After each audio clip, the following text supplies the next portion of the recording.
Well, hello there. So, welcome back again to Thomas Talks, which is a series that basically I upload about one a year saying, I need to do more of these, forget to do more, and then I make one next year. And next year is here. So, anyway, I attended today a car boot sale, which is what I believe in America is known as a swap meet or a flea market, where people get rid of junk they don't want. And I did pick up some Thomas the Tank Engine items. Also, interestingly enough, it's a rare case in a car boot sale where I actually came back with more money than I spent. Because usually I spend everything I make, but that didn't happen. So all the items I'm about to show came from the same lot. I paid £10 for a bag with a load of wooden trains in, and it wasn't just Thomas stuff, but I've put that all in a pile, and I'm probably going to take it back to the car boot sale because I figured it's just not interesting and I don't have any intentions of keeping it. So here's the first Thomas item, and it is a pretty banged up wooden railway Edward. You can see he's really covered in edge wear, had a hard life it seems. He's dated 2002 on the wheels. And there's not really that much to say about him. His face is pretty yellowed, or sun bleached, I believe. Sunburned, whatever, I don't know. The way plastic goes when it's been out in the sun. Not a very interesting item. Hang on, I will try and show both sides off. There you go. But, yeah, really not much to say. Next up is Toby with a Sodor line caboose. It's not that much to say. Toby's actually in pretty good condition. The Sodor line caboose isn't that bad. I've got 2 or 3 more of those cabooses. And again, I always complain about this whenever I bring up Sodor line caboose. Why a caboose in what is supposed to be a British toy line? Well, I know it'll be an American produced, but based on a British series. I don't know. Next up, we have the Sodor Waterworks tanker car. And this item's in pretty bad condition. You can see we've lost all the paint here. And it used to have water in it, but it's all dried up and it's left a big rust stain on the inside. So that's a shame. And the bottom's all plastic as well. There it just says tanker car. Not a super interesting item, but I'm always happy to have more rolling stock in my collection because you didn't get that much of it with the wooden system. Next one. So I'd like to think we're getting into the more interesting stuff now, starting with Scruffy. I've already got one of these. Mine's in about the same condition. So, you know, it's not going to replace mine. Actually, I think mine is in slightly better shape. He's lost his eyebrows there. But this is just a really nice piece of rolling stock. Big lump of wood, in terms of that. Like the more recent one was all plastic.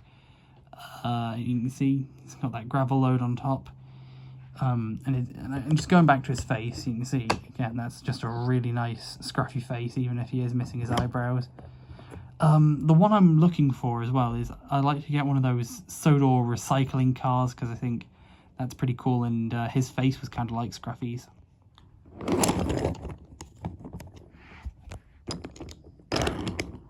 Oh dear God. Anyway, here's something that really caught my eye. Diesel 10, and this is one of the proper ones from the early 2000s with the mean face that Leo Kim Video was always going on about how much better that is. And yes, it is better than the CGI series face.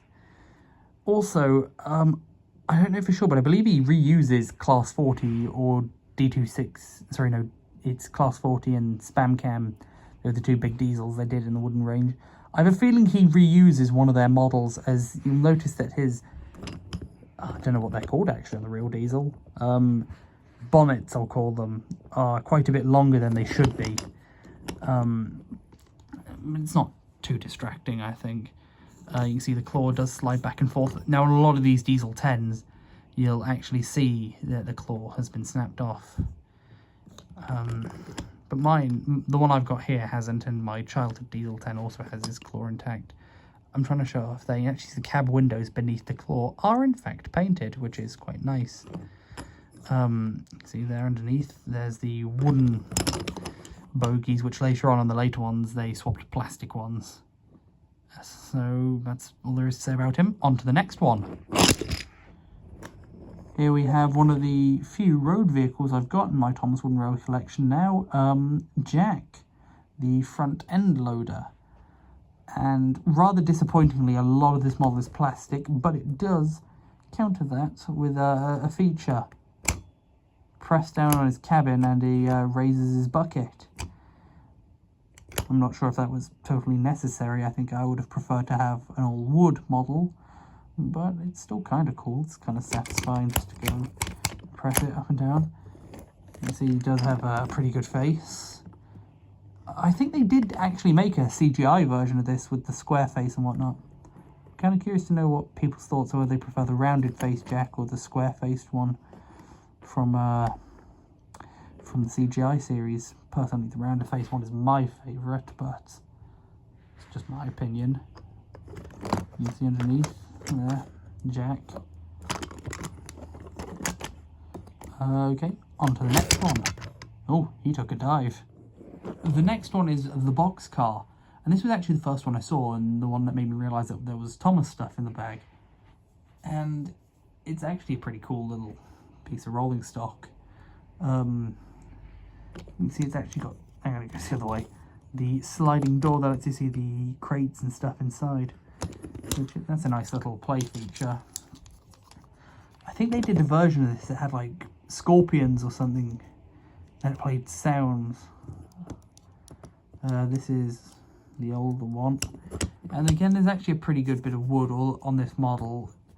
Like I have the Diesels in Disguise version of this, where it was Den, I think, and the entire top part is plastic.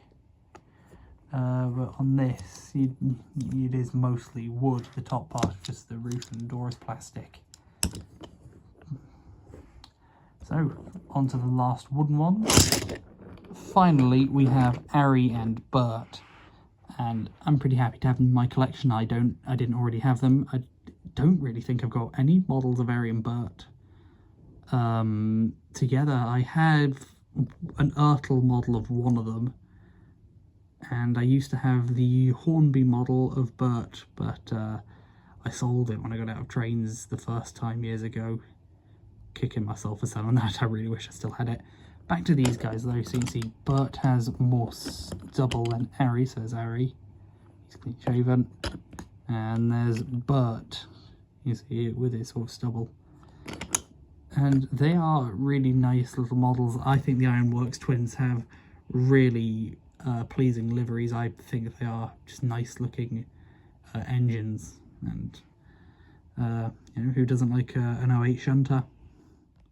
So, all things considered, I'm pretty happy with that lot. They were basically £1 each. But there is one more thing that I bought. So, I found this in one of the junk boxes. There was a big sort of pile of 00 scale trains. And interestingly enough, some Lionel post-war O-gauge. That's not really my thing though. But anyway, there was loads of Triang stuff, a bit of Hornby Doubler. There was a Hornby Doubler Barnstaple, but it was unfortunately just way too far gone. As well, there was 3 different Triang Transcontinental Pacifics, but not enough bits between them to make a full one. So there's a lot of stuff like that, really just junk. But I did find this. I paid £10 for it, and I'm actually pretty happy with that. If you don't realise what it is a Steuart Reed Path 060 tank engine. Basically, the idea is it's sort of a generic locomotive that you can paint into any livery and it'll look just about right. Personally, it looks more like either a Southern or an LMS prototype to me, but again, it isn't based on anything specific. However, this is also a pretty important model. It's the original Thomas the Tank Engine. Wilbur Awdry purchased one of these back in 1948, and that was what his Thomas was. His Mark I Thomas. And I never thought I'd ever own one of these because you just don't find them. and I'm really happy that I found this. So my end game plan for this is that I'd like to take that really crappy looking black paint off and just turn it into a replica of Robert Audrey's Thomas. There is one difference between his and mine. As part of the kit, you got different funnels and domes and stuff, and unfortunately the dome on mine is different. But I can accept that. It's a pretty small problem at the end of the day.